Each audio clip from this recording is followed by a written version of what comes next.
I want to visit the throne of God. You mean where God is? Exactly. You think we'll really end up dead? No one had replied to that. Would we die? We need to focus on reality. Consider our chances. If God had truly gone mad, the chances of our survival were exceedingly low. Unless we slayed him. Relax. It'll be fine.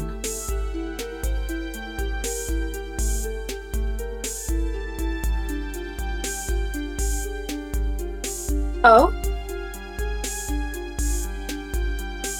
'Cause you see, I'll slay God myself.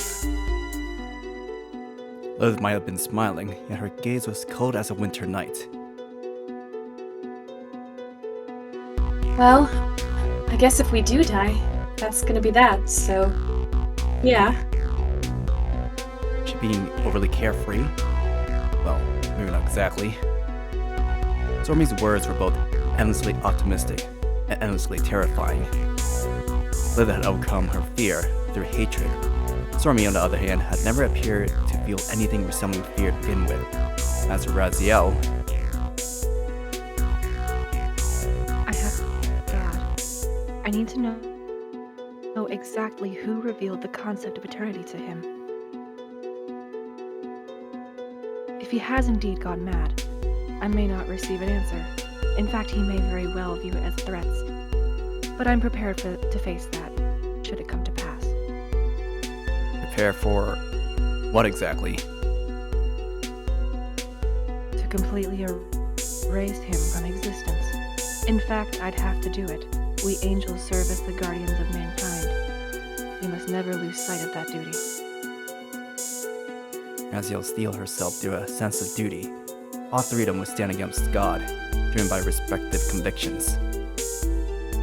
I was afraid. My legs were trembling. I felt something writhe within me, vomiting poison with each of its struggles. That poison permeated my body, giving me only pain. I encountered this feeling once before. A cacophony of joy, glee, ovation, and happiness. Crowds shouting my name. People had to guide and protect. The faces seemed to melt into one intimidating mass. The same eerie feeling that welled up in my chest that day. Fear, not of death, but of having to face them. A definite feeling that I was gazing into the eyes of the kind of terror not even a whole lifetime would be able to wash clean from my memories. A powerful emotion embedded in my mind, intense enough to make me fear for my life. Nonetheless, I would grit my teeth and endure. I would stand and fight, without clinging to God, knowing I was far removed from divinity myself. Let's go. So we made for a destination on foot, none of us even considering to make the journey through flight. We weren't simply doing that out of consideration for Sorami, either. There was a far greater reason behind it. We simply dreaded the skies, not knowing where they might ultimately end up should they soar amidst the clouds of the heaven.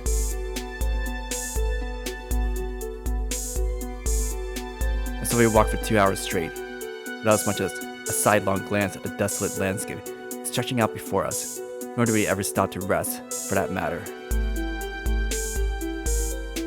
It's gotten dark. Yet once showered by eternal light, the whole heaven had now become shrouded in gloomy darkness.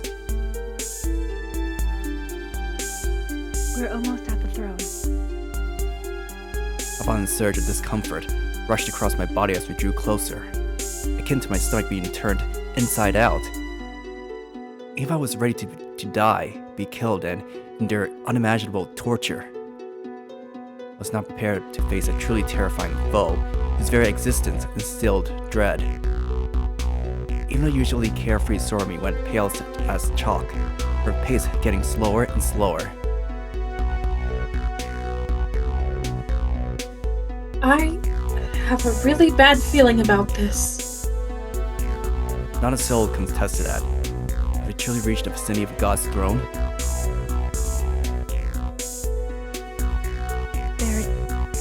Beyond that curtain lies the throne of God. A curtain? Sorami's reaction felt more than understandable. That wisp of glimmering light, burning ever so faintly in the darkness, appeared more akin to a massive aura than an actual curtain. Other than the curtain which encircled the whole of his vicinity, we saw nothing else. Perhaps a faint shade beyond a curtain, but that was it.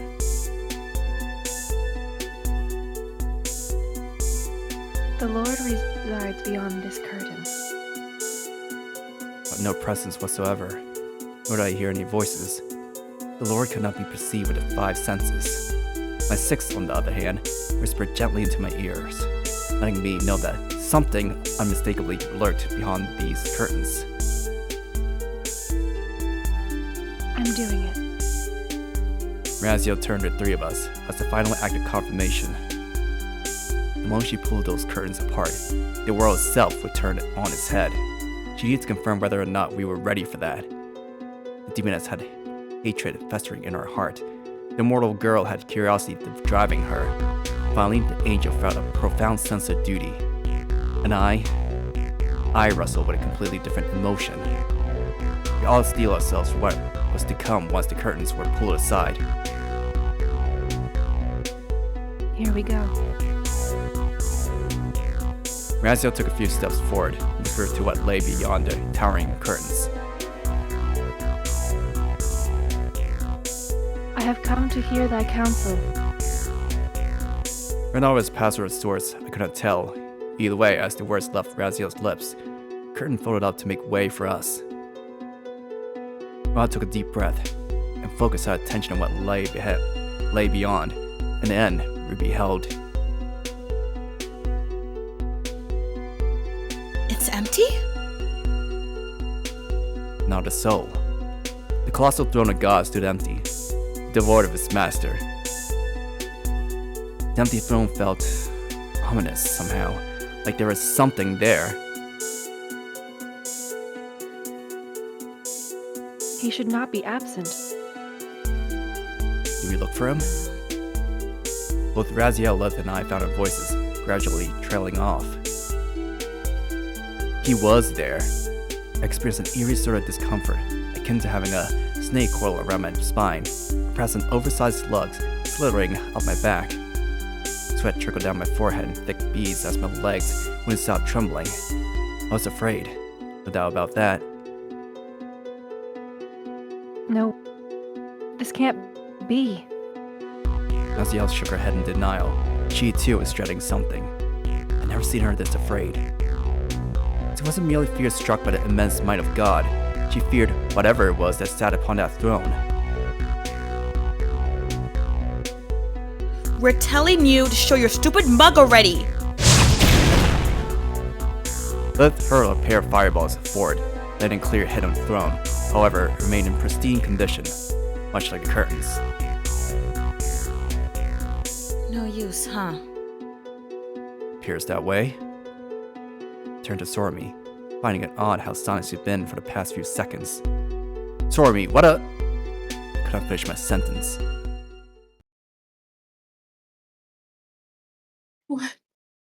What is that? That was the first thing she uttered, her voice hoarse and unsteady from fear.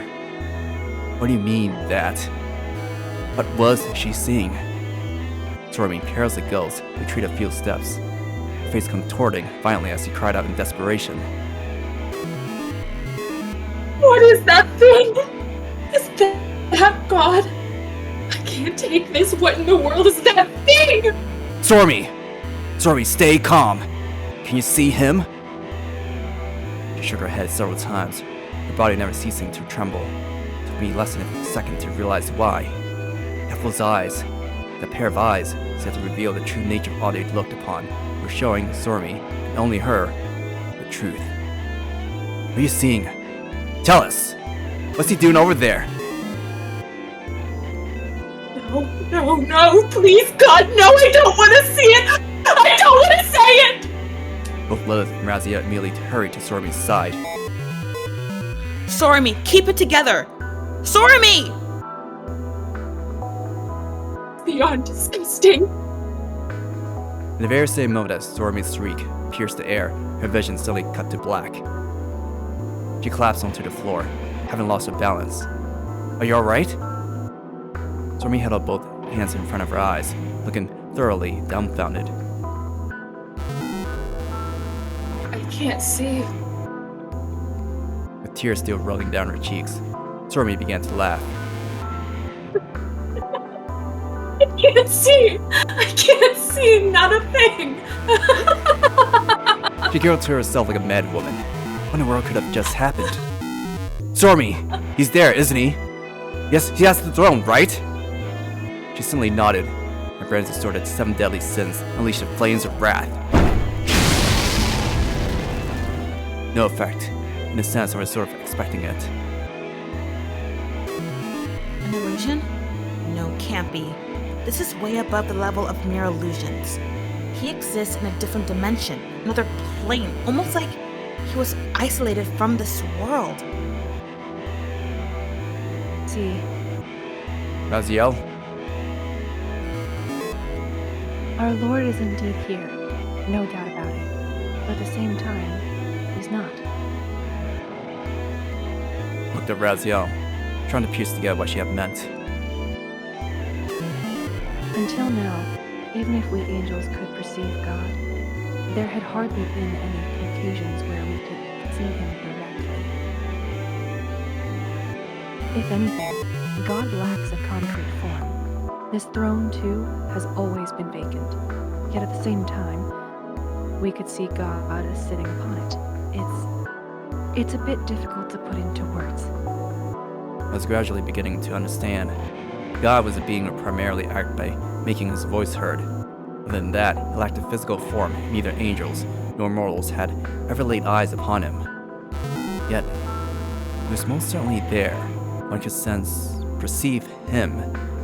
A light endowed with warmth that could be felt even without it touching one's skin. Raziel and Lilith both assumed the existence of such a light, but that in itself was a mistake. God had gone mad, his mind claimed by insanity. If that were the case, he might very well be yearning not for light, but darkness black as the night. He remained silent, invisible, radiating none of his former light. He merely exists here, nothing more.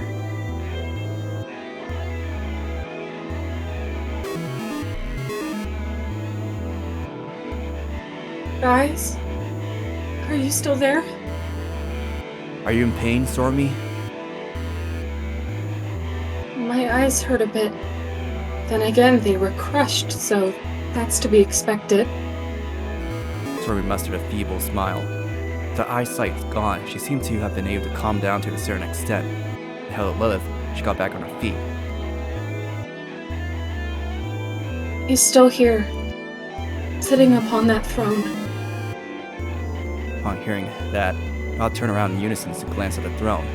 Naturally, we saw nothing. And Sorami claimed otherwise. Sorami, by that, you mean God? I'm not much of a believer, but I can say one thing for sure. That thing is no god of ours. Sorami's words sent a chill down my spine. My suspicions had been correct. She had indeed witnessed God's true form. And it touched my face with something. That's how I lost my eyesight, I think. Cristina, are you there? Termination in progress. Be as robotic as possible. What? Be really monotone with this. Termination in progress.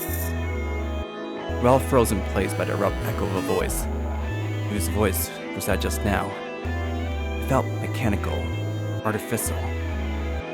Could it be? I stole a glance at Raziel. She seemed in complete shock as she shook her head, unable to believe her own ears. Impossible.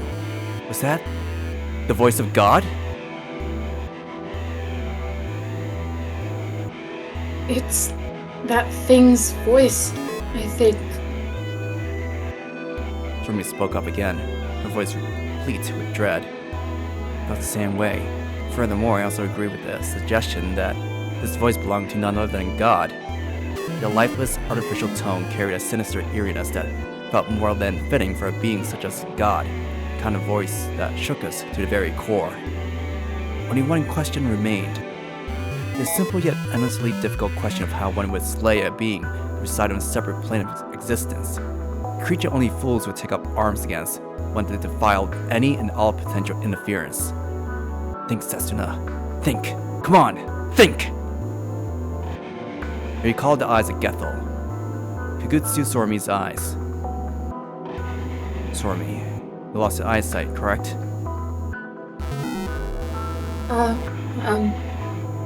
Yeah. If I asked you to give me your eyes, would you? Yeah, I would. So, make the best of it. She agreed without a shred of fear or hesitation.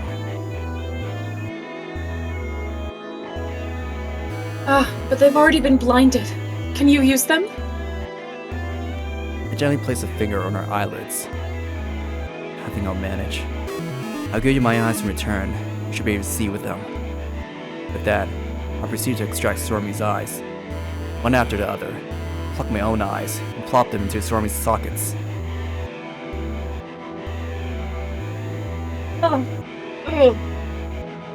Discomfort ultimately overcame pain as the procedure came to an end.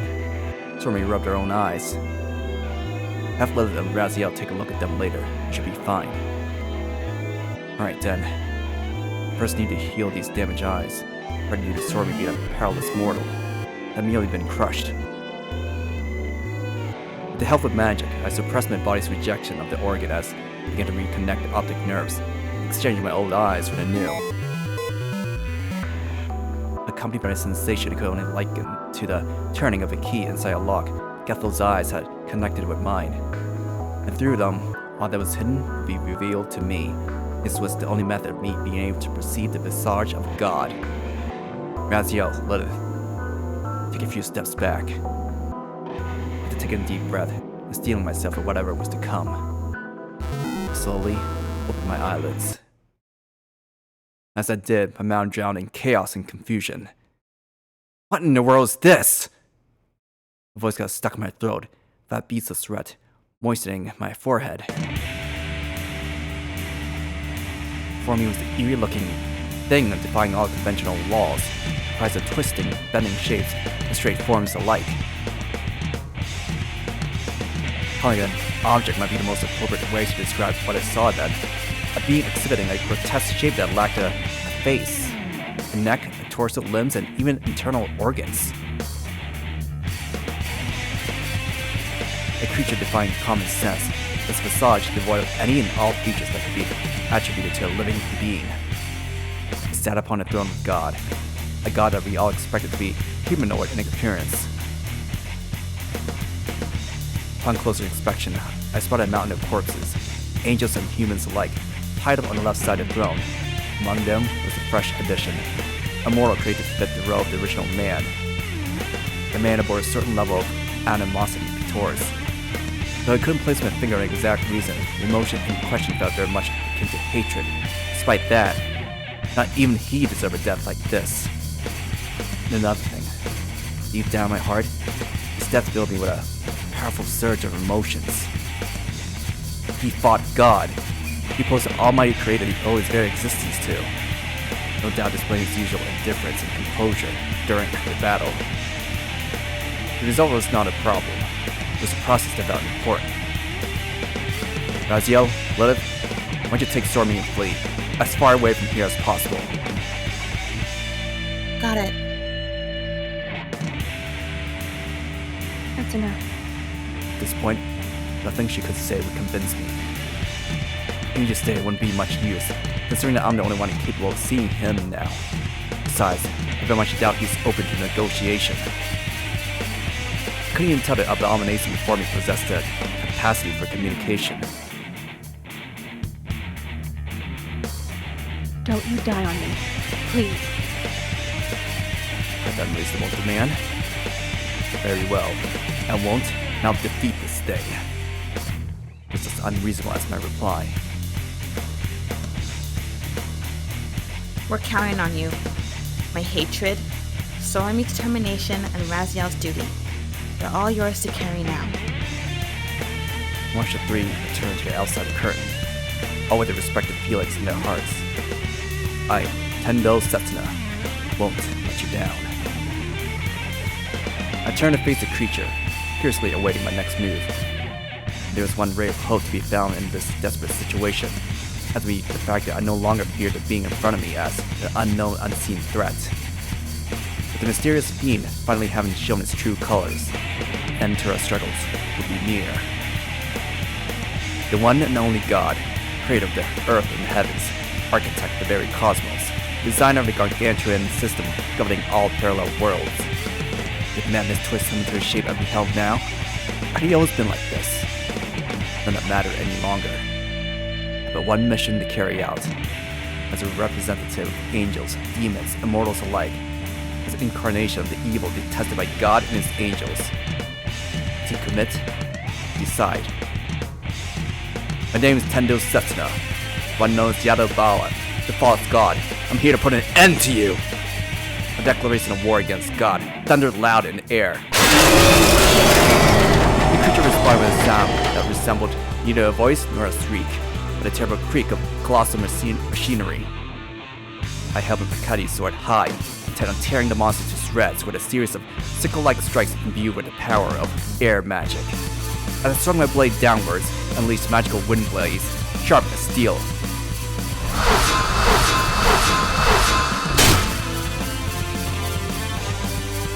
Would I launch a counterattack or completely evade mine? Neither, because the creature simply let my strike land a clean hit. A white bleach-like liquid sprayed forth from its wound, as opposed to mere blood. Damaged file detected. Commencing restoration. After a blind flash of light, my vision cut out for a split second. Once the phenomenon had ended, I took another look at God. His prior wound was nowhere to be found. Huh? I'll have the great rider attacks with the heavy sword. Fire, water, wind, earth. Each seven beasts' power. All useless. God continued to allow each and every attack to let it hit, yet none of them bore any effect. Attacking the creature was beyond pointless. He neither evaded nor directed defenses. It didn't even heal itself. The very law of the cosmos was ungodly and hurt. I hurled a series of vile curses at the monster. It was invincible. Immune to even the tiniest of scratches. Every time I attacked the gods, the realities of the universe shifted, eliminating the realities where it had sustained damage. Where God had to remain invincible, ever free from pain. No matter the damage, restored it in the blink of an eye, though not through healing or mending. A local retroactive shift in time would be a more appropriate way to put it. A thin, paper-like thing extended towards me with a low rustle, entangling my arms. A moment later, I heard a crunch of something being broken. I saw my left arm twisted into an impossible angle. The sheer intensity of the pain nearly made me blacked out. The creature then proceeded to crush my left shoulder with terrifying ease. Again, immediately recovery through both the magic and internal nano machines. Yet every time I swung my left arm, it twisted and convulsed violently. And healing simply couldn't keep up. Ultimately, my arm ended up getting easily torn out with a sickening grip. I hit back and screamed with agony as I attempted to launch another attack, but in the end, I held myself back, being completely pointless in my current state. The question resounded within me. What made God? He'll soon be killed. Fear of imminent death, birth, desperation, preventing me from heeding the incessant whispers of my mind. God was devoid of any and all qualities of a living being, and amputated my left arm with merciless, mechanical precision. I did not fear death in battle. However, the knowledge of dying, without ever getting the chance to engage in a proper fight, filled me with both dread and a sense of humiliation. Imaged file detected. Checking properties. The creature's proclamation, the word of God, reverberated in their area, its contents instilling terror. Commencing the check of creation script. Error detected. Unable to begin defragmentation of the following files. Angels, fallen angels, demons, mankind. Commencing complete deletion. Did I refer to only me or the whole of angel, demon, and mankind? I speculated to be the latter. All the universe belongs to me. The very cosmos exists to be shaped as I see fit. Raison d'etre of the all-powerful, omnipotent God. Could have been creation or perhaps to decide. We created and decided, regardless how much free will we possess as we went about our lives, the final decision lay with that thing. Even if we were to disobey, no such rule existed allowed in the first place.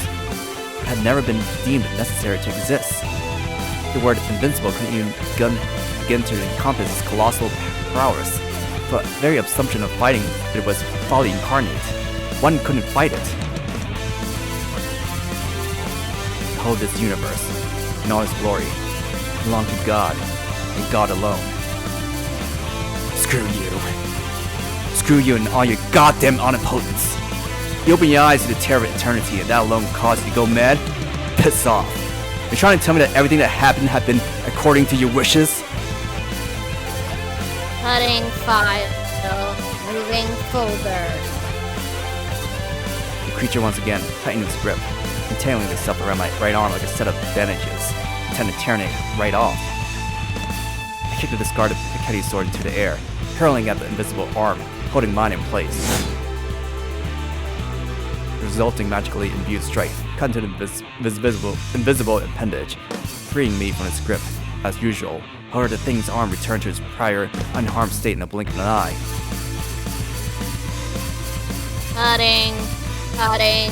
Cutting. This was no longer a battle, but complete one-way domination. Is there any way to seal its constant overturning of causality? Any way to slay this abominable god? None. If I were to name one thing, one source of power that could destroy this thing in one fell swoop, without allowing it even a fraction of a second to react, something that could completely, thoroughly eradicate it down to the cellular level. I needed, yearned for it, that magnitude of power. Am I asking for too much? I couldn't for the life of me come up with anything overwhelming enough to triumph against this impossible foe, not even the slightest clue to as to what could possibly triumph over God's raison d'etre. I was even given a chance to test all possible options. Instead, God merely continued to torture me like a predator. My left arm had been torn clean off, my legs crushed beyond recognition, my spine twisted. God took a long time to carefully and thoroughly destroy me. Every time with its brutal work. Once after the very constant boredom was non-existent in its mind. Every time I found new ways to torment me, another wave of explosive pain would wash over my body. Even still, I endured it and continued to think. A tiny thing of Raziel once again on the side of the curtains.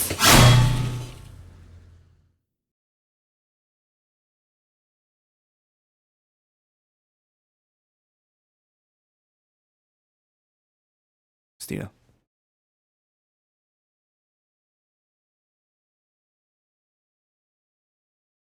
Cristina? James, jump in.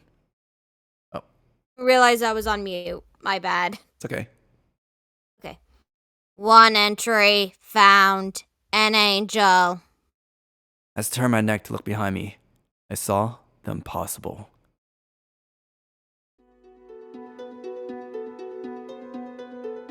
Raziel? All I could ever do was record.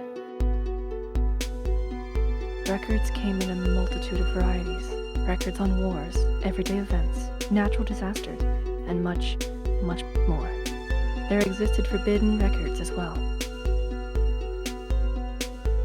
I pulled the Sefer Raziel from my pocket dimension and began reading that forbidden record.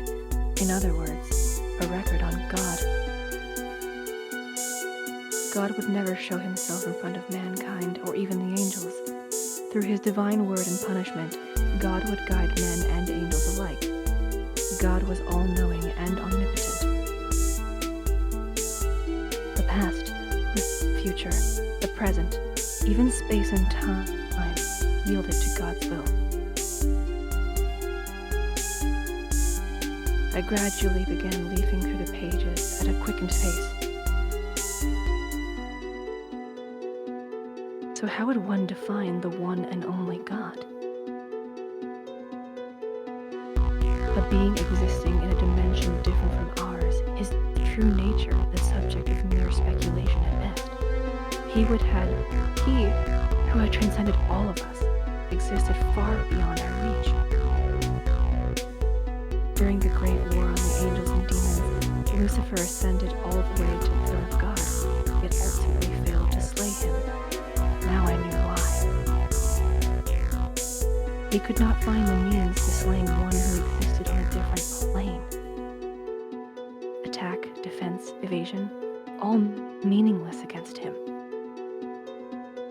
In fact, the very act of confronting him was impossible. Gethel's eyes. Gethel's eyes would be able to see the true nature of even God. Yet the thought of wishing to see God's true form would never even cross the mind of Gethel, a devout believer. At least, it should not have. In short, the only means to witnessing God's visage would be to claim Gethel's eyes. If observing him became possible, would that enable intervention? It should.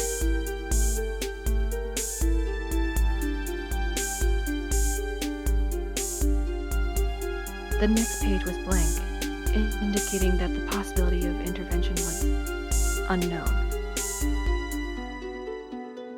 I pulled out my pen, wishing that to be true.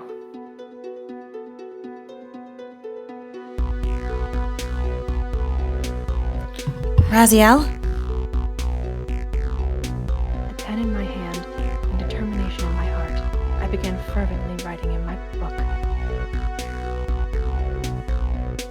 Interfering with God was impossible, for he held supreme command over the laws of this universe.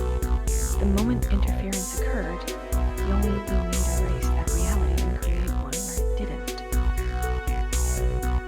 Even assuming that Lucifer had managed to reach the throne of God to behold his true visage, that would only have been the first step towards an impossibly difficult goal. In that case, how would one slay God? It was impossible. No weapon existed that could slay God. Knives, holy swords, demonic spears, witch blades, bombs, missiles, poison, and nuclear strikes. All useless.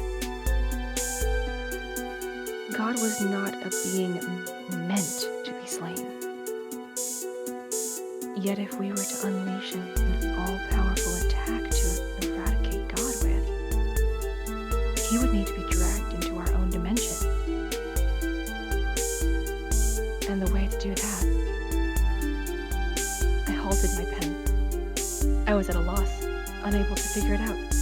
I, who held the power to record all the secrets of the cosmos and creation. Was it impossible? Nay, never. This book held the solution. I merely did not know the way to it. The way to drag God into this dimension. If we knew that, we would launch a genuine attack against him. But how? How? I couldn't tell, nor was I certain if such a method even existed to begin with. God could rewrite casualty, rendering himself immune to all harm while inflicting infinite damage on the opponent. If God was immortal, he needed to be mortal. If he boasted in human speed, he needed to be made slow. The impossible had to be made possible. That was all we had to achieve. Nothing more, nothing less.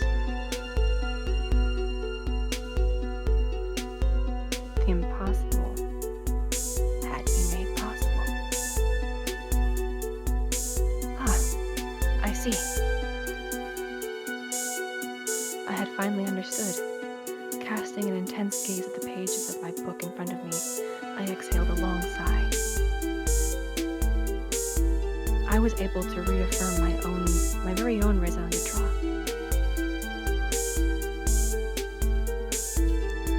Raziel? Lilith, protect Sorami.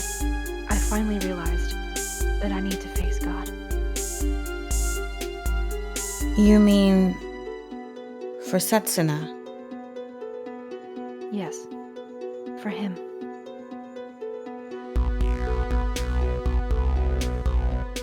Setsuna had given me so much. If it wasn't for him, I would have withered away, both physically and mentally.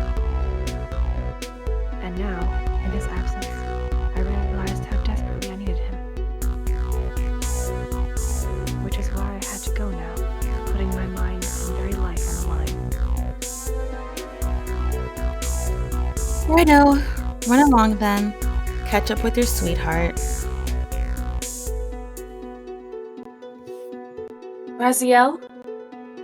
Promise me you'll make it back in one piece. Both of you, okay?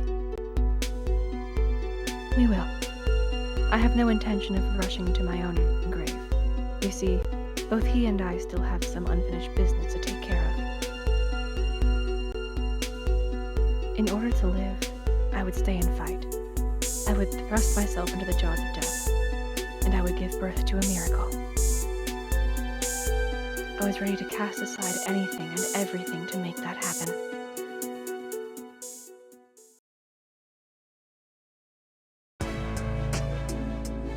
Raziel stood before the throne of God. God had eyes, but most certainly fixed upon this angel. God may have been able to harm us, but we couldn't harm or interfere with him. Such was the rule set by God himself. As long as nothing overturned it, we had no chance to even engage in combat with them. For a slave could not disobey his master, so please, Raziel, run while you still can. Run! Run! As far as you can! I must have a faint croak to warn Raziel, but couldn't make out whether or not she heard me. This was God's dimension. Once it begins its interference towards ours, it could no longer be separated. Once God extended his hand with a certain intention, life would be at his mercy, regardless of the distance. That was another one of his rules. The one Almighty God was no exaggeration, for his power is absolute and undefiable. No one could stop it. Not the angels, nor the demons, and certainly not mortal men. Raziel knelt down before the empty throne, began to repent. Almighty God, grant me your forgiveness. He then proceeded to open the book she had been carrying under one arm. Forgive me, for I shall sin. I shall sin by rebelling against you, my very own Creator. By committing blasphemy against you, I shall sin and stake my very life as I do. Raziel's tone was utterly bereft of fear or regret. She threw the open book into the air, keeping it afloat indefinitely.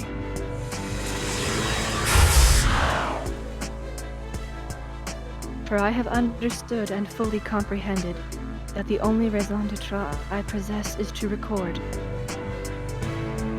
Regardless, I held power enough to have been the catalyst of the divine calamity. Did I hold that power, though? No. The power lay not with me, but this book. The Sefer Raziel gained power surpassing even my wildest dreams. God towered above us in silence, as if it hadn't heard Raziel's proclamation at all. But it comprehended the gravity and severe implications of Raziel's words. It was just simply awaiting what would happen. This book is everything. The Sefer Raziel contains all the secrets of the cosmos. It records chronically only the truth. Angels and demons alike all believed in it. And so did you, Almighty Lord. A belief that thus shaped this book into an entity with power equaling that of God. A power capable of making even twisted falsities into reality. Such is the ultimate and forbidden power of the Sefer Raziel. One that, through me, someone ultimately abused. I I shall now abandon my own raison d'etre. I shall inscribe a false record to drown out the light of truth. A series of bright, shivering letters manifested from the pages of the Sefer Raziel. O Almighty God, are you prepared to face its power? Madness has feasted too long upon your mind. The letters shifted in front of Raziel, forming a wall. Let God reveal his divine image to us. Let him be physical and tangible. A command transcending dimensional boundaries ordered Raziel to stop, only to fall on deaf ears. The ritual continued, absolute and undefiable. God shall perish. A thundering echo resounded in the air, commanding God to be dragged onto our own plane. God shall perish. God shall perish. God shall perish. God shall perish. God shall perish. We shall dive in poisoning, from sharpened blades, hardened fists, the elements of wind, fire, water, and earth shall yield before relentless bloodlust and succumb to hatred fierce as hellfire. Causality had been distorted. The laws of the cosmos had changed. The cogs of the universe sung a fresh melody. Raison d'etre distortion. Equilibrium breaker. God's very own laws had betrayed him. His divine prowess, the dagger in his back. The Sefer Raziel distorted his own raison d'etre, for no longer did it record the truth, but forced whatever was recorded to be the truth, even if it was a lie. Complete upsetting of causality, turning the very laws of the universe on their head. God has manifested upon this plane, this reality, this Tokyo Babel. I can see. Raziel now looked upon the exact same thing as I, an artificial-looking mass of shapes and angles that most would hesitate to call God. This is God? Raziel stood still, being at complete loss. Shit!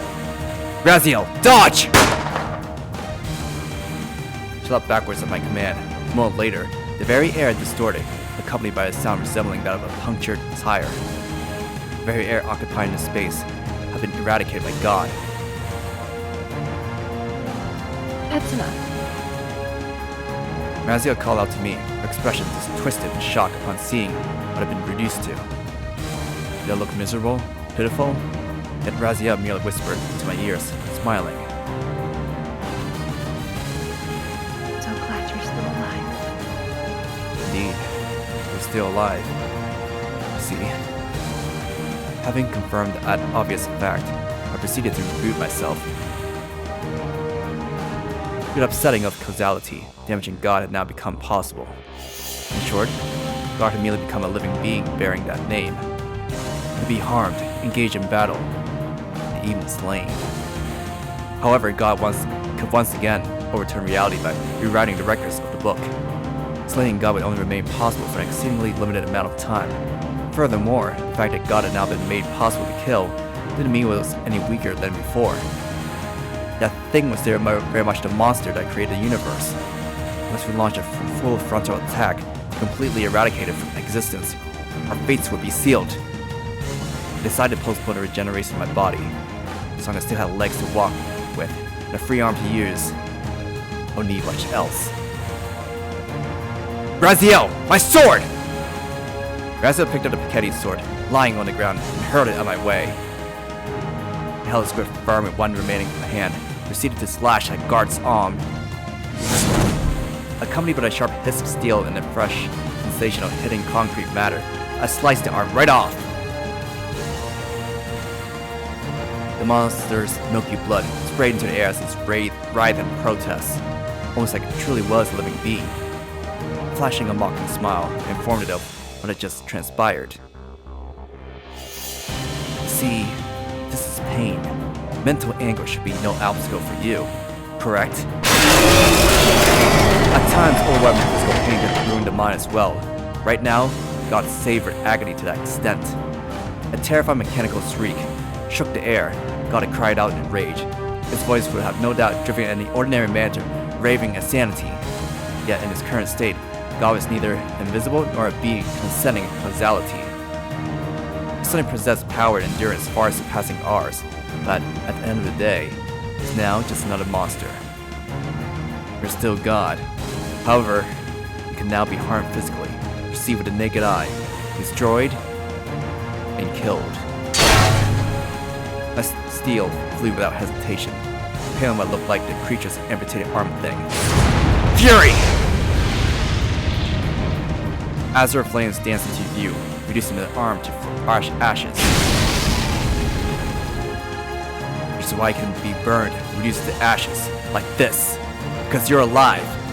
Her lips curled into a smile, no doubt a wicked one at that.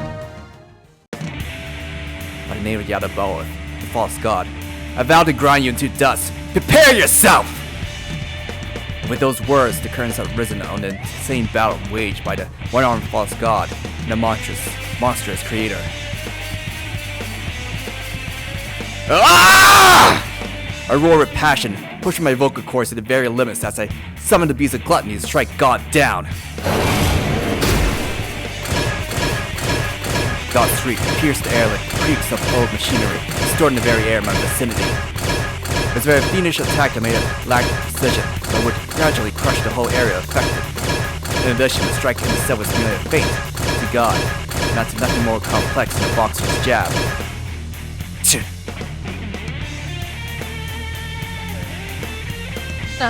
Pull back 3 steps. Raziel gave me a series of hasty instructions while cradling our most important asset in our arms, except for Raziel. Responding immediately to her command, I pulled back and watched as the space I occupied a moment before was eviscerated. With no time to even whisper a word of gratitude towards her, I realized that God's attacks were gradually gaining in accuracy. I could tell God was beginning to grow accustomed to this new corporal body. His hesitant confusion began to melt away, and soon give way to strikes boasting inhuman precision and accuracy. I need to destroy before that happened. The beast of gluttony, floating gold of sloth, azure flames of wrath, rotten chains of envy, this silver line of pride, the mirror of night of lust, and finally, the chimera of greed. 7 beasts of the deadly sins, fire at will! As if to judge God himself, the 7 beasts lunged forward, biting into the creature, melting it, burning it, chaining it, crusting it, leading it astray their illusions, the 3-headed chimera also joining the fray. This is not yet the end. I harbor no such delusions. If such an attack could topple God, we would not suffer the way we did until now.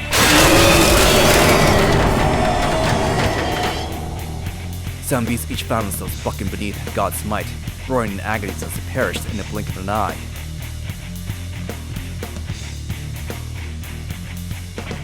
He is being rewritten. Soon enough, God will become truly invincible. I know!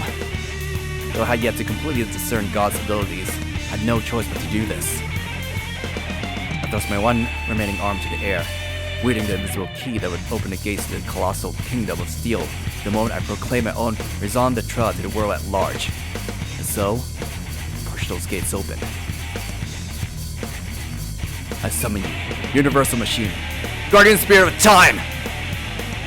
My raison d'etre was to triumph over impossible odds, but birth a power overwhelming enough to oppose even the insurmountable wall known as God. The power gave birth to that this time was Bunker Buster! 8 laser-guided bomb powerful enough to penetrate even underground nuclear bunkers, codenamed Holy Nail. I leapt up into the air, holding the bomb firmly by its flank. I had no need for the laser-guided system. Instead, my only concern was getting caught in the blast itself. Raziel! I exchanged looks as I called out to her. Raziel appeared to have understood what I meant, and poured all her magical powers into defense. I focused all my magic into the Bunker Buster. As its name implied, it busted practically anything, even the body of God. At the very least, I hope from the bottom of my heart for that to be true. Eat this! I hurled the bomb at the creature like a javelin. Once it through my arm, another 2 I kicked towards the monster.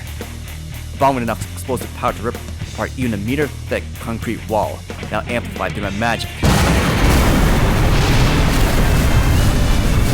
If this ain't staying ever true, the Bunker Buster reached the speed of the sound, for a heartbeat and landed a clean hit upon God. burying itself into his body. With no erect magical defense to shield myself, the sheer power of the blast wave left an explosion wake still managed to send me flying.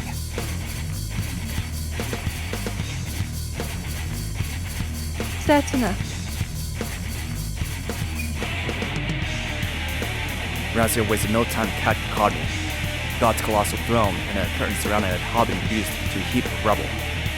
The 5 bunker busters left, devoid of hesitation and mercy, will put an end to this, once and for all. The remaining 5 bunker busters engulfed the entire area in violent flames. The impact, leaving it behind shockwaves akin to a giant pounding his wall hand against the very earth.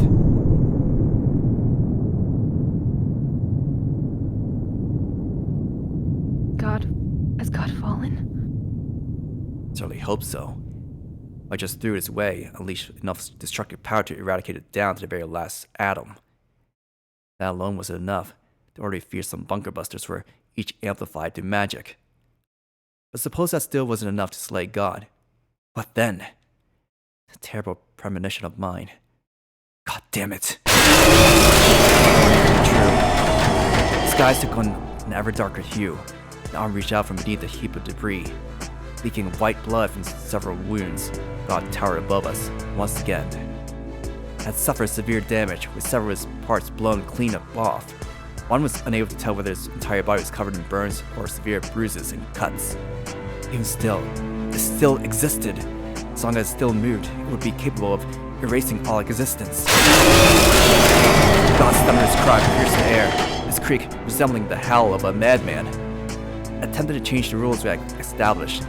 It offered the whole of his being to insanity's embrace, surrounding himself to madness' sweet release and unbridled bliss, sowing death and carnage as it danced to instinct's tune.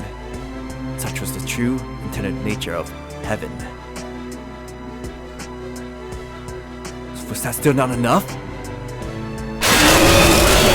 His voice no doubt heard all across heaven, permeating all strata of Tokyo Babel in submerged depths of hell. I understood now, all too well. Why the surviving angels, demons, and mortals all had their minds twisted, why I drove them to butcher each other in cold blood. Because it was designed to be equal to joy, to happiness, so they continue to kill each other, driven only by basest instinct. In other words, the whole Tokyo Babel teetered on the brink of annihilation, but vanished without a trace like it never existed at all. I had to stop God's unbridled rage before it came to that. But how? We're talking about a creature that, though not without sustaining injuries, survived 8 consecutive bunker busters. The level of destruction withstood rivaled that of a nuclear explosion. In other words, external damage is pointless against it, in which case, the Lord's heart and spirit had to be completely destroyed. Raziel, can you recall how you conversed with God? How I conversed with him? We need to directly infiltrate God, shut it down from the inside. That's the only option we still have left. A single shake of Raziel's head negated my idea. I doubt such a thing is possible while still maintaining our sanity. The only reason our minds weren't warped was because we stayed outside of God's own heart. By infiltrating his mind and spirit, we could be setting foot inside the very epicenter of the contamination. We would come into direct contact with the heart of God. No way we could escape such a venture with our sanities intact. We would end up infected by his madness, and that would be that. As such, deciding on such a plan presupposed accepting our own inevitable madness. Raziel and I were both very much aware of that. However, we generally had no other choice. If that were the case, I had no other choice. As I repeated the words, Raziel shook her head, looking displeased. What's more, your plan assumes that you'd be going in alone. I won't abide by that, and you know it. Let me accompany you, and I won't say another word. Yeah, I feel better about our chances if we go together. If this were anyone other than Raziel, we would have prevented them from coming with me. Had Lilith or Sorami offered the same, I would turn them down. But she was different. As long as I had her at my side, I would not succumb. I hope for that from the bottom of my heart. Take my hand and don't let go. Ever. Promise? Promise. In order to converse with God, you need to relax your heart and entrust the whole of your being to Him. For example, like you were kneeling down and praying. So I just need to pray? Who knows? With His true form revealed, the best thing you can do is come into direct contact with God. Sounds difficult. Furthermore, you must never once reject God. Accept His heart into your own. In all honesty, this part is likely the most terrifying. I had to accept that maddened heart to my own, not rejecting this insanity. That'd be our starting point. Ready? We had to put an end to this. We started this, and to be the ones to finish it as well. Let's go. Vowing never to let go of each other's hands, we soared towards God. Raziel focused her magic on defense as I evaded creature's hands. I detected a slight tremor in the air, a mere moment before his attack materialized. Paying close attention that allowed me to keep dodging and evading. Bump's attack took me in the shoulder. Thankfully, though, Raziel went unhurt. Blood sprayed from my leg. It was soon coagulating. Raziel glanced in my direction, visible concern washing over her features. Nonetheless, I now had to focus on offense. It felt like someone rushing across a minefield at full speed. One wrong move could lead to immediate death. Yet, even though her eyes came out to spot every line, could still potentially step upon one completely hidden from sight, thus spelling their doom. Still, simply remaining careful and vigilant wouldn't work either. The more I targeted, the less time I had before God rewrote or returned to causality once again. So I soared across the skies, treating each second as a valuable currency, wasting not a single one as I focused on one thing only, reaching God. According to my calculations, I would require about 10 seconds to do that. A number that included my continuous evasion of God's attacks. That's entirely too long. In order to cut that down by 5 seconds, I increased my flight speed to a level where I could no longer predict God's attack. 5 seconds left. These flashes grazed my cheeks. Millimeter distance, and I would have died instantly. I wish to offer gratitude for my luck. We are a prey to. 4 seconds left. I remain full of openings despite a million calculations, predictions. At this rate, I'll be doomed enough. Even with a gift of foresight, God robbed me of all potential safe zones. 3 seconds left. Death itself flashed before my eyes for brief moments. A sheer surprise eclipsed my fear and pain. 2 seconds left. I needed infinite numbers of deaths. The mental contamination escalated as I attempted to once again compress the memories stored in my mind. My mind had already erased all memories from before my arrival at Tokyo Babel. Cast like the most trivial recollections. Could no longer remember the face of my mother. 1 second left. I'll make contact first. We switched positions midair. Raziel soared to the front, me being pulled from behind. Raziel thrust out her hand, making contact. And when she did, my mind was shattered to pieces.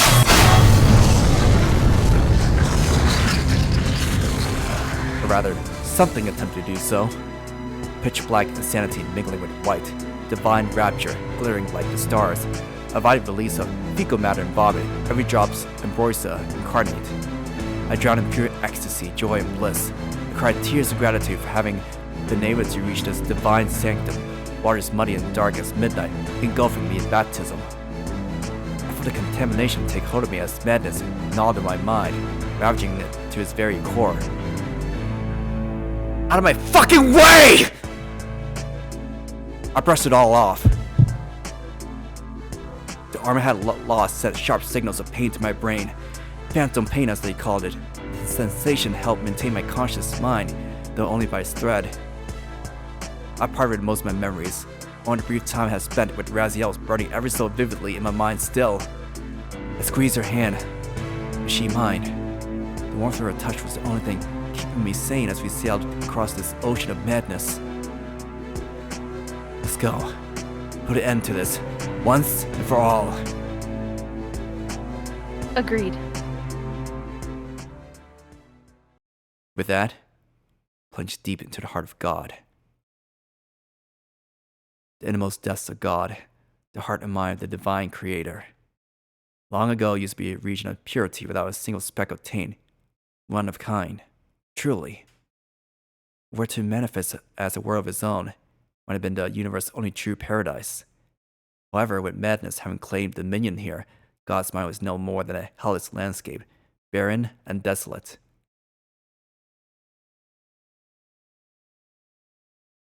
As something resembling a sky, a firm ground but nothing else save for the faint glimmer of light shining down upon the latter. An empty, open landscape stretched far beyond the horizon as far as the eye could see.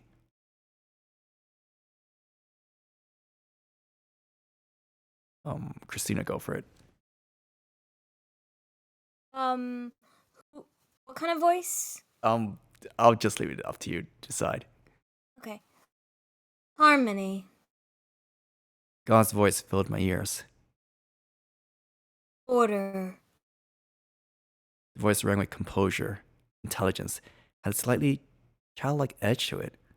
As I began to walk, I realized I was getting closer and closer to it. Hope. Harmony, order, hope. All things it had lost. Where do such things dwell? Where would I go to find them?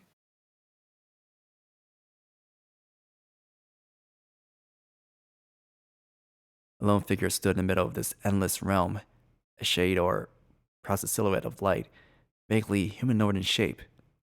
When did it appear? Neither I nor Raziel could tell. In the beginning, there was light. It went on. In the end, darkness came. Angels, demons, and mortals all exist as parts of my world.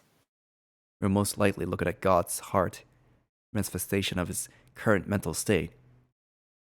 What's your world like? His response rang hollow. Harmony and order and hope. Wait, no, not harmony. Order or hope. Corruption and chaos and despair. Wait. Odd. This is odd. Something has malfunctioned. I am supposed to be absolute. There must not be any discrepancies. I can feel anger, sorrow, and joy, and never must I feel doubt towards myself. But no, what if... I exhaled a sigh. God, it was a frail existence. Something akin to a computer elaborate design. Its infinite knowledge and omnipotence, God would never question his very own existence. That, in turn, would have an adverse effect on all its creations. God began to doubt himself. In its infinite, unending existence, God savored the bitter taste of despair and found himself overcome by a certain doubt that his creations might have been allowed to feel, but never God. Was my birth a mistake? Were my actions wrong? His hollow voice breathed a tremendous question. He began to doubt his own raison d'etre. God, doomed to his own, God who would never question his own reason for being. God was God. That in itself was his reason to exist. To God, all the universe and every being inhabiting it was akin to having a dream. If even a mere atom of God's being began to doubt his own existence, the whole thing would come crumbling down. Not even God could stop it. The whole of the cosmos was face ruination in the wake of his madness-fueled delirium, which is why God needed to be destroyed first. As long as God's madness reigned supreme, the world would continue to fall apart. Resistance would be futile. However, the universe would be safe from the ferocity of madness should God be silenced for good. Someone would have to create the world anew. At the very least, could once again begin from zero. Your birth and your actions. Not all of it was a mistake. My response surprised the creature. So it seemed. Are you certain? However, in your current state, you would have accepted your own mistakes.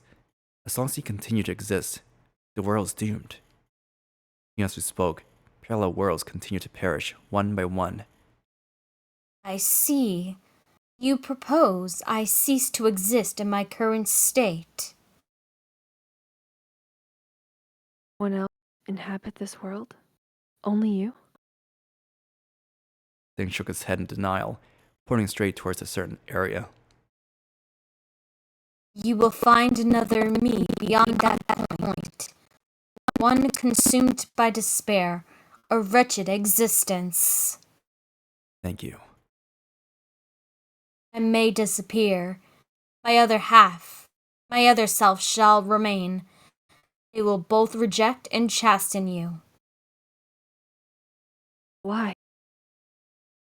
Because my other self favors chaos and despair, because it holds life dear, because it continues to defy death. So if we defeat this other you, Everything shall end and begin anew. Whatever happens, and shall no longer be any of my concern. I shall accept my own ruination. just like that, Thing began to dismantle to mere particles, gradually vanishing into thin air.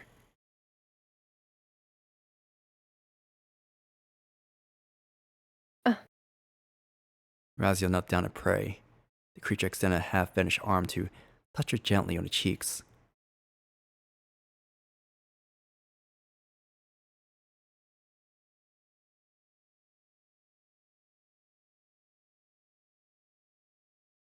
Cristina. This world belongs to you. It always has. Those final words, God, finally disappeared. Raziel's gaze remained on the spot God had occupied until a few seconds ago, and broke down in tears. And was nigh, but had made it through Tokyo Babel, reached heaven, and entered the heart of God. I had no further to go. One thing left was to put an end to this and return home. God shall perish. Raziel seized thus a precious opportunity by distorting her own raison d'etre. Yet even on our own plane, we still couldn't slay God. Things had changed since then, though. Let us go, Setsuna. To slay God. To defeat him. Unless we do, he won't ever be saved. God's mind had shattered, crippled by madness. All had averted their gazes, yet all prayer to God. In the midst of the sea of contradictions, only Raziel gazed at what lay ahead. So we set out in the direction God had pointed us in, to meet his other self. What we beheld in the end towered above us like Colossus. God's distorted heart fused with the concept of eternity to create this shadow of a creature. A colossal black serpent biting into his own tail. His death would end with resurrection, yet the new life would not be without enormous pain. Forever locked in the anguish of death, forever singing the ode of life. We, however, knew this terrible serpent by another name, Ouroboros. The humongous serpent of ancient myth, a symbol of eternal reoccurrence. This was a concept of eternity that God had awakened to, a symbol of his distorted heart. A heart of condensed terror and chaos, rejecting even the touch of others. Well then, let's put an end to God, much like God itself had said. The world it created belonged to us, and today we make it ours. Faced by our unmistakably clear animosity, Ouroboros finally stirred. The creature merely peered at us with a gaze that seemed to know all, his jaw never once letting go of his tail. And never demanded that we speak our purpose, for a simple glance allowed the serpent to understand who we were and why we disturbed it. Only one thing could help us slay the Almighty God. God's raison d'etre lay in his own divinity, his own status as the one and only God, and merely had to overturn that statement could no longer be the only one. I cared not to delude myself with notions that all had already been decided by fate, not the fact that I made it here, nor my intention to slay God. Yet I couldn't help but wonder, if this hadn't all been made possible through the intervention of an invisible third party. Either way, the time had come. The world turns to the cogs of an intricate mechanism. Other words, breathing sorcery into the universe. There is no God, I shall not revere him. I shall not pray to him, I shall not believe in him. I shall not crave his blessing. The machine would not cling to God. The machine would operate by its powers alone. In order to suppress all adversity through devastating power, I shall create God. I shall mold him into being. That is my raison d'etre. Tendo Setsuna's reasoning for being. Transmutation of the World Forger, Yadabawa! Barring the name Athia once thrown on God in accusation, I conjured a false deity into existence. Yadabawa, a forged into being, possessed the form of a dragon. His 3 heads cast of steel, silver, and gold. The abomination, once scorned as an incarnation of evil, would soon sink his fangs in the old god, tearing it asunder. So this is Yadabawa? I offer my hand to Raziel, who still gazes upon the beast in awe. Raziel, come! Alright. She looked board the mechanical dragon. Ouroboros responds to the false god's power, freeing itself in a constant eternity. In other words, let go of its own tail. The heavens tremble as the beast roared. Sky clashed with the false god, sworn enemies to the bitter end, yet only one could lord of the heavens. For that purpose, they struggled to the death. The false god opened his terrible jaw to unleash a bolt of lightning, as if to match his prowess. Ouroboros breathed obsidian flames back at his foe. The false god spiraled through the air, launching bolt after bolt of fierce lightning at the other. Each bolt of lightning, glimmering like javelins, forged a brilliant gold, impaled Ouroboros' blackened torso. However, one of the false god's 3 necks ended up caught in the Ouroboros' dark flames. One swift explosion of one of the dragon's head was blown clean off. Seeing how it fused with the false god myself, the damage sustained affected me as well. As the false god's lightning pierced Ouroboros' body, the lattice dark flames destroyed one of the dragon's heads. Ouroboros' regeneration accelerated, the wounds on his damaged torso sewn back up in a heartbeat.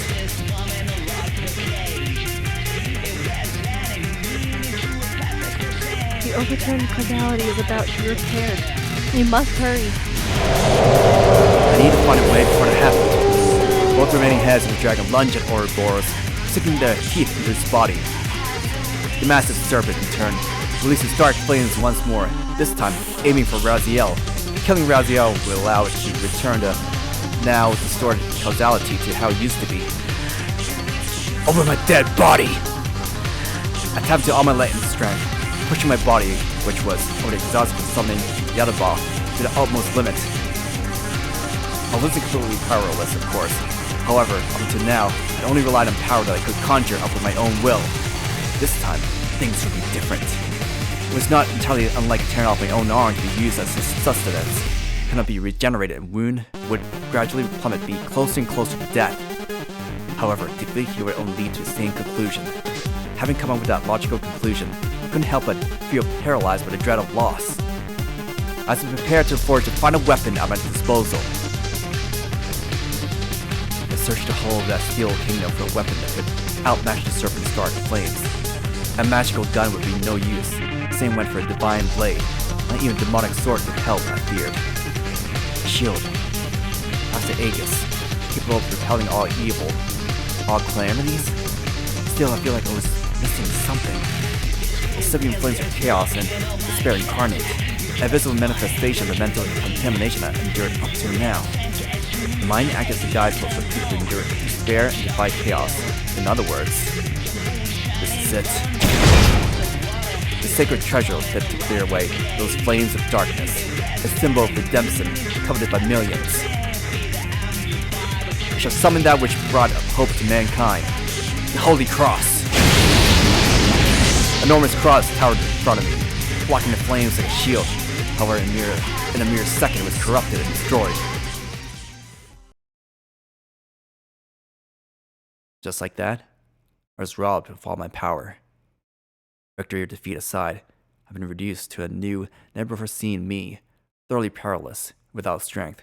Yet somewhere deep within me, I felt content with that. Boris, however, inhaled deeply, his serpentine eyes glimmering in wicked hues. Opened his jaw once again to breathe his dark flames, having no doubt sensed my weakness. God damn it! I felt empty beyond words, with nothing to rely on. I had lost everything. Nah. Raziel clutched my hand with conviction, her inner strength invigorating me. She once again decided to walk the same path as me, not to muster strength, but to summon force's very source. I felt on the verge of stopping her, but ultimately held my tongue. Unless we did something about this serpent's flames, we were done for. Not yet. Claimed all of Raziel's inner power, his very core, as my own hand once again summoned the same cross as before. The flames dispersed, prompted the serpent to run in his eye in surprise. Both Raziel and I were safe and sound, our hearts free from taint, devoid of corruption. Since all my strength left me, the heart I would never yield, never surrender. This ends here! While Ouroboros concerned himself with me and my utter powerlessness, the twin-headed dragon began to feast upon his serpent's whole body. Ouroboros, with chaos and despair as fate, ended up being devoured by the inorganic machine dragon. The serpent hissed in shock and agony. Neither chaos nor despair had any effect on the mechanical dragon, and so the reality of his own destruction began to gradually dawn upon the serpent. Ouroboros, the very being the birth of terror, could not even begin to comprehend that there would exist chaos and despair surpassing its own. A serpentine pair of eyes darted to me for an answer. I gave it one. You see, the Yadaboth I forged into being carries the despair the billions who once sought the advent of God. The serpent's eyes once again brightened in terror and shock.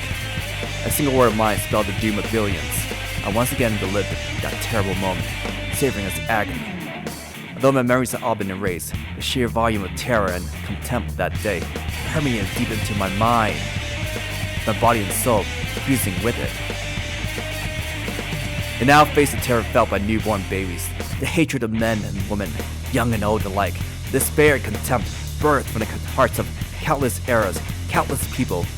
The Kenshota's searching waves of darkness would very much like you to try.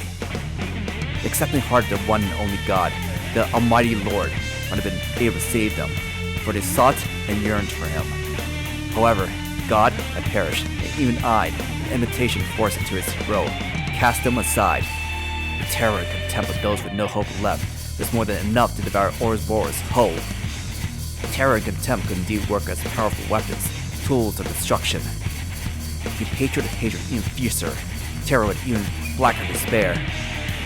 Terror to one and only God, this is the despair of 10 billion. Despair itself found itself devoured, the concept of eternity exterminated. Devoured, devoured, devoured, devoured, devoured, devoured till nothing is left. Leave not a trace of God's heart, as a feast upon terror and chaos unabound. In the end, leaving a terrified shriek, as ultimate death throw, Ouroboros perished, Yadaboth too, began crumbling to dust, his duty accomplished. Yadaboth, rejecter of God, birth of despair of those who yearn for Him, consider me at the gaze of fulfillment. To ashes, dust to dust. We watched in silence as the false god returned to the dust whence it came. With it, all at once possessed had finally been robbed of me, including the contempt and despair of that 10 billion. Once filled me with sorrow as I stood there, now thoroughly bankrupt.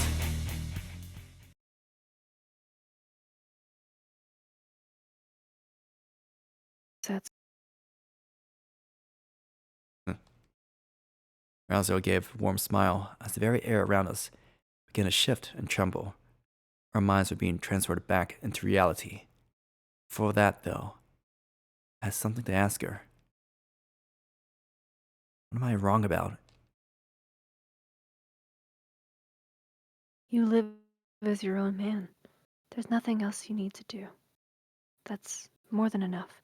I mean, you no longer need to fight. More like, I no longer can fight. Same difference. Come, let us go now. I'm sure everyone's waiting. So we escaped the heart of God. Echo of Raziel's words still lingering in my ears. Felt almost like being pulled by a string. Is this how babies felt as they were born? Consciousness began to fade as I experienced a strangely nostalgic sensation of dizziness.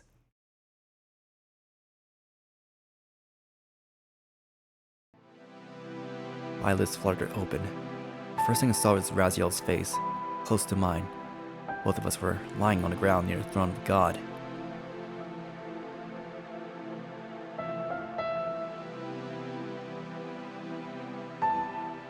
Raziel must have awakened around the same time as me. As our gazes met, her eyes shot open, unable to believe them. Can you stand? I'm not sure. She somehow managed to stagger to her feet as I cast a brief glance at my own arm. Oh, right. I'd no longer be able to regenerate this. Other than having been robbed of all my powers, my existence was encoded into the world as someone who only ever had one arm. Any magic would help, I feared. If I were to recreate something I'd never had to begin with, all I end up with would be a useless imitation of a limb. Still, with my struggles finally come to an end, I didn't particularly mind the loss of an arm. Indeed, for our struggles had certainly come to an end. So did my role in all of it. Can't you stand? I can't. I too managed to stagger to my feet and turn around to inspect what had become of God, yet saw nothing. The corpse of God vanished, like it had never existed at all. But I somehow knew God no longer existed in this world. We had killed it.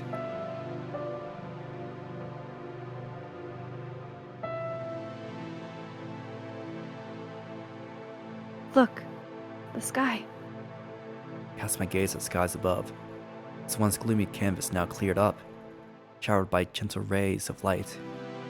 Yet nothing about it felt divine or godlike. For these skies were no longer heaven, but a simple skyscape. The hue of despair faded, stretched above us in simple white. And yet, I preferred like this. Ah, over. Raziel, her form contorted by the delight showering from above, looked a million times more beautiful to me. At long last, the pilgrimage drew to a close. I finally decided to utter what I've been holding inside all this time.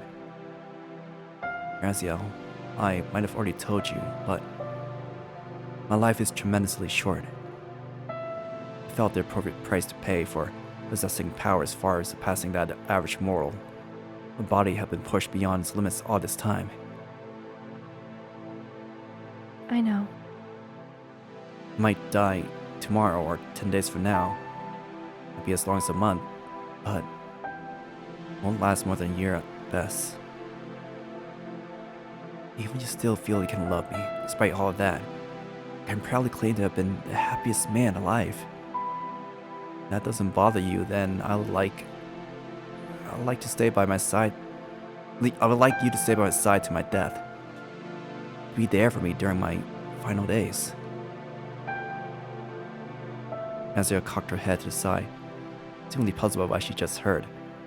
There was neither acceptance nor rejection reflected in her eyes. See, forgive me. It's just that staying by your side felt so obvious I didn't feel it needed to be said. Then moving closer to embrace me. I'll stay with you till death do us part. Her words soaked into my very soul. When was the last time I felt this way? Or had I never experienced it at all? Raziel, May I try? Not waiting for an answer, I buried my face in her embrace and wept, repeating words of gratitude, almost like a broken record.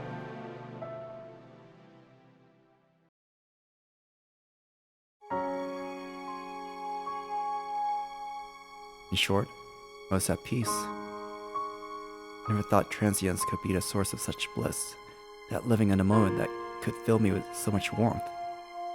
After the battle, Lilith guided us to a certain world. Only two of us would be there. A world where only nature reigned, according to Lilith. Anyway, give me a holler if something comes up. Her laugh chiming in the air, Lilith cupped Setsuna's cheek in her hand. Gaze reflected a mixture of compassion and pity for her taking her leave from that world. She would no doubt become busy in the coming days. Master and Belial had both perished, leaving Lilith as the only remaining demon of high rank. The same could be said to angels. At the time of God's death, the maddened angels followed suit. Kamiel, alongside a handful of angels that survived the battle, would begin once again populating worlds with the remnants of humanity, a process that would take plenty of time. Either way, had I lost all my powers in that conclusive battle, I could no longer be of any help to them. No god existed any longer, no creator with power enough to forge worlds. As such, the humans of the remaining worlds had to be raised and guided slowly, with ample consideration. What decisions would the Adam and Eve of the new world ultimately make? Where would that lead the universe? No one knew. I received a letter from Sorami. In it, I found only 2 words. Thank you. I felt certain she had countless other things to say, but ultimately, chose to hold them back instead of pour her heart into this one phrase. I felt my heart cradled by warmth and joy. Oh. Raziel. Setsuna told me he wouldn't deteriorate over time. Until the final second of his life, he would remain his usual self. Now I experienced any pain until the nanomachines shut down my body.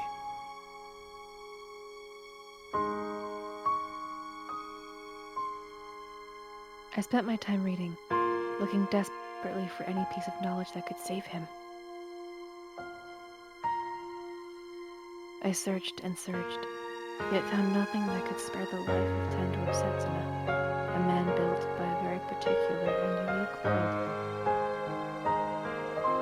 According to my findings, he could display such brilliant prowess in exchange for the compression of his lifespan.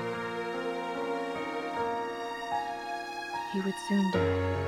No, he would be gone. His soul would not enter the cycle of life and death, nor would it reach the new heaven. He would simply crumble to ashes, gone with the wind. That makes me sad. Still in my embrace, he produced an apologetic smile. I'm sorry. I've accepted my fate.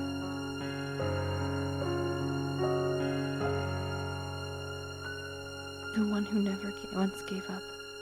As I uttered the question, Setsuna merely nodded. Certainly fought to survive. For your sake. For Lilith, Sorami, and as well as all the angels and demons. But this and that are 2 different things. So you'll die? I will. From there on out, I decided to avoid the topic and instead spend the rest of our days chatting about topics of no particular consequence. One day, Setsuna came to me with an abrupt suggestion. Why don't you try keeping a diary? Partially due to his suggestion, I started my own diary. Keeping records was my specialty. At first, I merely recorded plain events, but eventually, I began to notice my own hopes and feelings showing between the lines, which in itself was amusing enough. I made no mention of dates. I didn't see the point, as such I merely organized them. page numbers. Today, we had our first rainfall in a while. I loved the smell of it, so faint and subtle. Setsuna didn't seem to share my viewpoint, though. When I inquired about the reason, he looked at me embarrassed. Sounds like someone's crying. I don't like it. When I teased him, saying how romantic that sounded, he simply puffed his cheeks, pouting. I thought this was funny. I recorded every single day, even the most simple, every short walk, every nap in the sun, all of it. I wanted to record the exact emotions I felt in those moments. Wonderful days that felt like they could go on forever, but were painfully running short. I knew why. Because I feared his impending death and the fact that he had accepted it. I spent every waking second praying for that day never to come.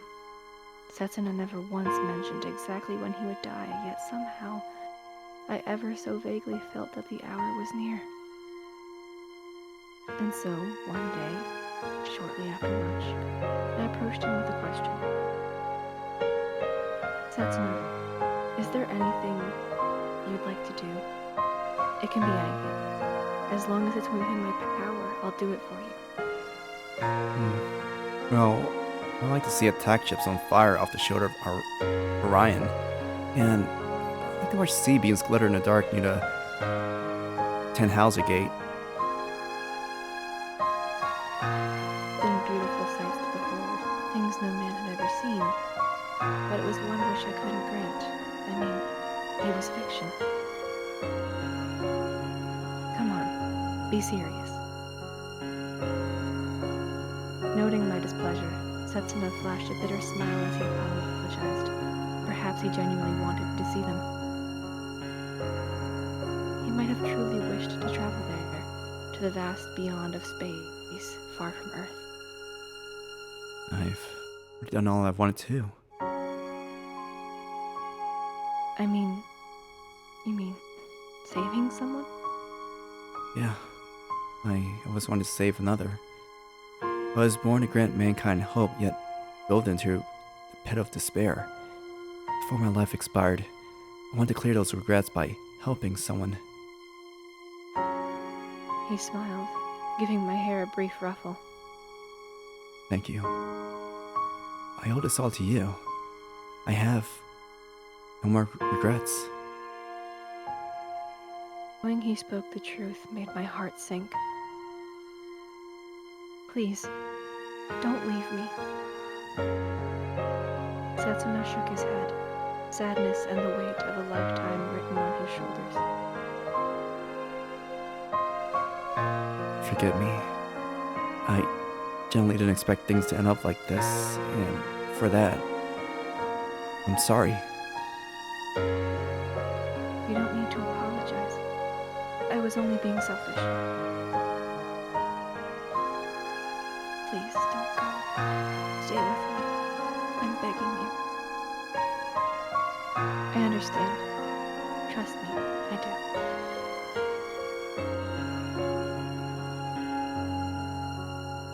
I felt sad during the rest of that day.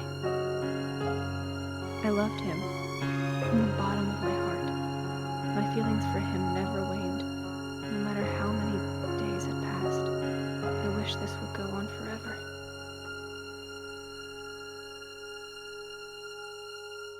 My diary had already filled 3 notebooks. Let's go outside. One day, Setsuna proposed that idea. As I stood there blinking at him in confusion, he swiftly grabbed my hand and led me outside.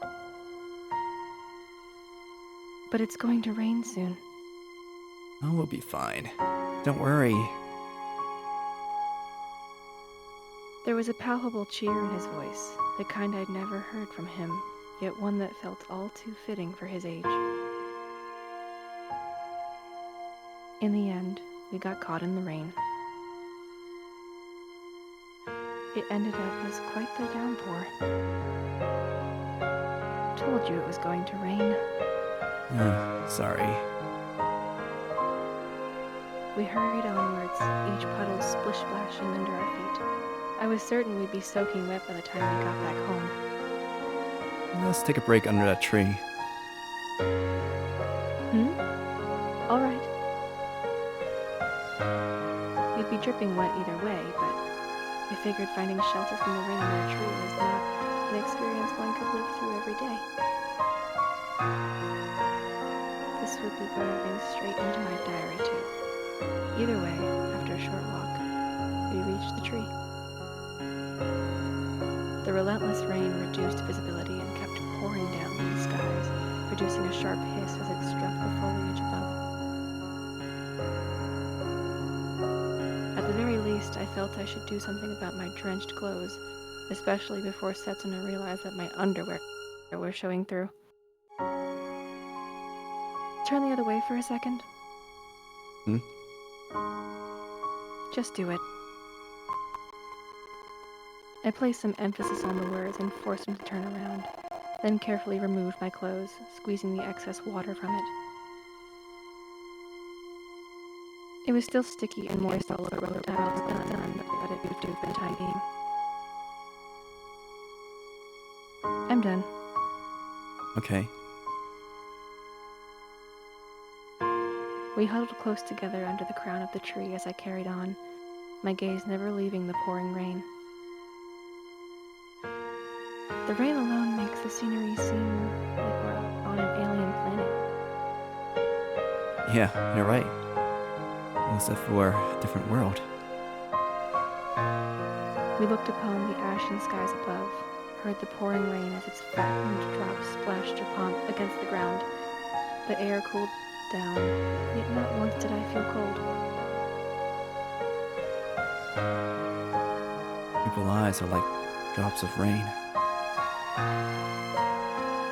Setsuna's words came abruptly, without warning. I'd say they're more like fireworks. Come on, it's raindrops. This overwhelming amount of people who get swallowed by the ground and disappear without ever truly achieving anything. But still, I felt people's lives were more than just raindrops splashing against the surface, never to be seen again. I was no human, though. Perhaps it was arrogant of me to theorize on the nature of mortal lives. Tell me, Raziel. Is that a raindrop? Or fireworks? The palpable sentiment in his tone filled me with a peculiar premonition of sorts. The man closest to me in this whole world somehow felt leagues away now. You're... fireworks? Raindrops? Neither of them seemed the right answer. Tenduo Setsuna's life, the journey he had made, was more than that. A life brilliant like the sun upon a clear day, fierce as an eternal flame. You're a sun, shining down upon us all. My one and only Sirius. Why serious? The sun is too bright for me, but if it's Sirius, I can get close enough for comfort. Sirius was a binary star, consisting of a main star emitting a strong light, as well as a companion star with a much fainter glow. Mine was a light feeble and weak, but that made it all the easier to follow the dazzling light you left in your wake, so I didn't particularly mind. Well, it sounds a bit cheesy. I like it. He flashed an embarrassed smile while patting me on the head. It's okay. Saying it out loud was far more embarrassing.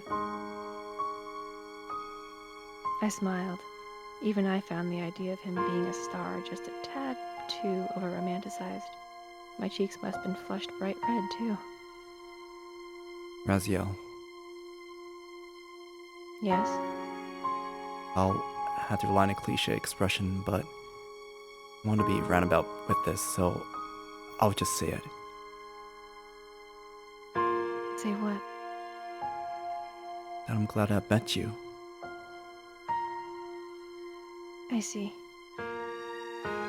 Shall we sit down? The ground must have turned into a muddy mess by now, even under the tree. But at the same time, I figured we might as well. We were far beyond trivial worries like that. We plopped ourselves onto the ground. As the frozen ground sent a chill through my body, I promptly huddled closer to Setsuna for warmth. Say, Yeah. do you love me? I'm not sure, but pays me not to have you around. Then you could have just said you loved me. I wasn't sure myself, though. Was love between mortals and angels the same? I would think upon such things from time to time. Think. It's almost time. He muttered the words under his breath. Ah. Deep down, I somehow knew. I'd come to realize it, that our days spent together might soon come to an end. Deep down in my heart, I knew it. And that was exactly why I held you so dear. Yet I yearned for your love, and in the end, my wish came true. But this wasn't enough, Setsuna. Not nearly enough. I wanted more time with you. More time for our love to blossom. The rain. Has that let up a bit? Setsuna glanced up at the sky. It was exactly like he had said. We sat and watched in silence as the gray of the sky gradually melted into softer hues. The massive downpour soon calmed to a mere drizzle, its former cacophony of drip growing quieter and quieter. The sky underwent a gradual, continuous change, but not through the act of God. Even if a divine creator was responsible for the sky, the reason why it looked ever so beautiful was simply because it was the sky. Its canvas gradually took on an orange hue. The change in the sky felt most striking during evenings, an aspect Setsuna himself loved as well. He spoke up again, piling syllable upon syllable. I always thought it was meaningless nonsense when people talked about how beautiful the world was. Do you still feel that way? I do. Peace will not last long in this world. People would ignite the flames of war once again, spilling each other's blood and be doomed to solitude. History would only repeat itself. Would it really? I honestly thought the world was headed in a slightly more hopeful direction.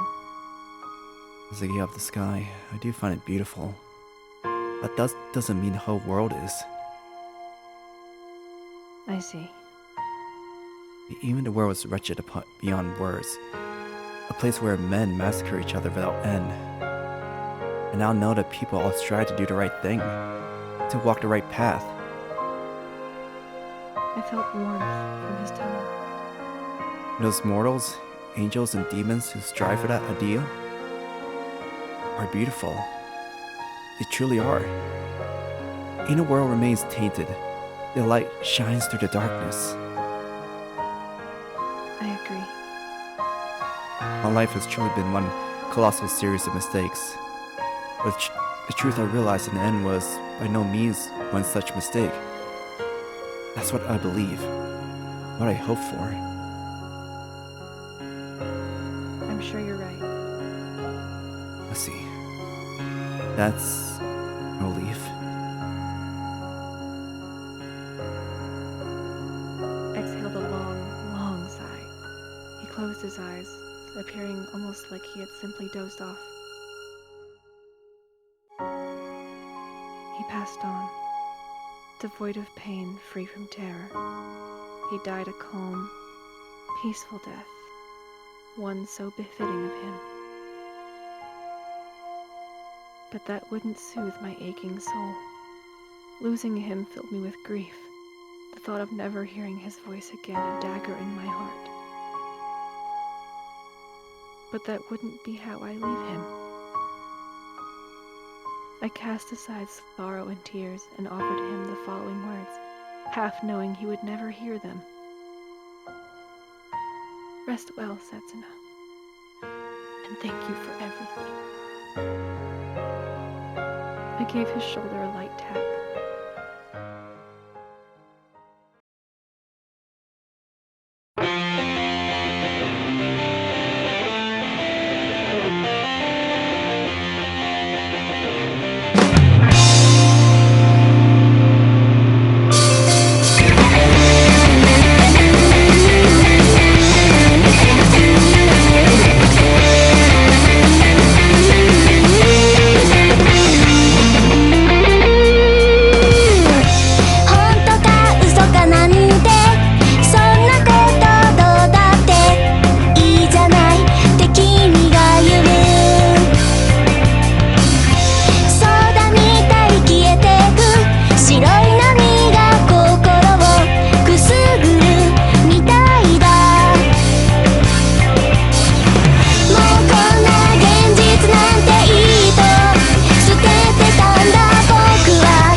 And that was the end of our conversation.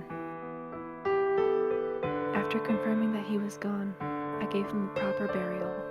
Sorting through a handful of items that would serve as mementos, I divided them into ones I could take with me and ones I could not. I would keep all the memories we shared. Every record I had made still slept with me. And if records endured, my feelings might not. Even the immense heartache I felt now would eventually heal. But I felt content with that. I hesitated a moment, unsure of what to do after his death, yet ultimately decided that my duty was to continue keeping records. And so I set out on a journey to another world. I would keep records of every single person I met along the way, so that all mankind could learn from what I had written. My aim was not to act as a guide, but to extend a helping hand, to walk side by side as equals. And for that purpose, I would mingle with mortals. Well then, Setsuna, I'm off. The words came out almost like I was cutting someone short in the middle of a conversation.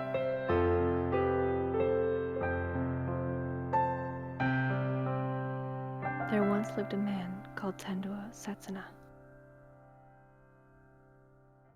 He was born to serve a purpose, one that he ultimately turned his back on, using his very will to live in the process. This was a story about him finding the will to live, fighting battle after battle.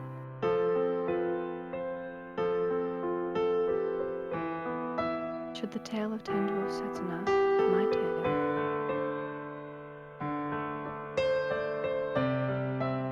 I think that's good, actually.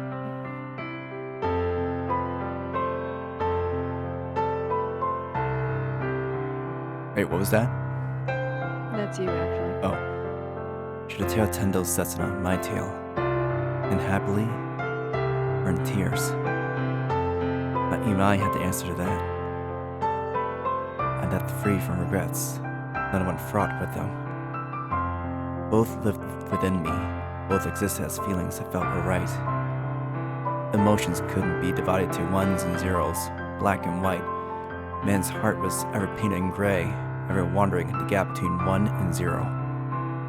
One thing I knew for certain: I died without regretting the way I'd lived. If I harbored desire to do something over, none felt important enough. So in the end, this must have been a fitting conclusion. Moments before death, myriad thoughts still danced in my mind as I began to close my eyelids. What did it feel like to disappear? To cease to exist. Right now, 30% of me was filled with dread, 40 with curiosity, 10 with a sense of liberation, another 20 with regret. I felt no pain. Instead, my body began to feel heavy and sluggish, accompanied by an onslaught of overwhelming drowsiness.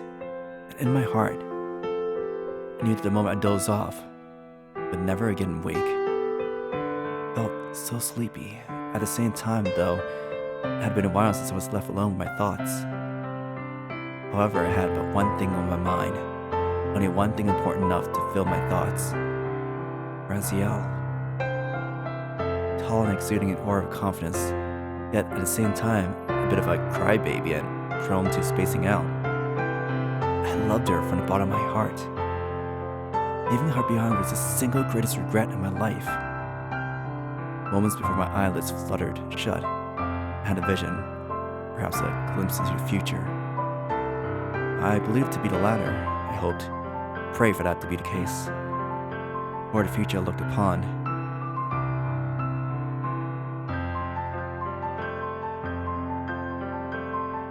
Held the promise of a bright and brave tomorrow.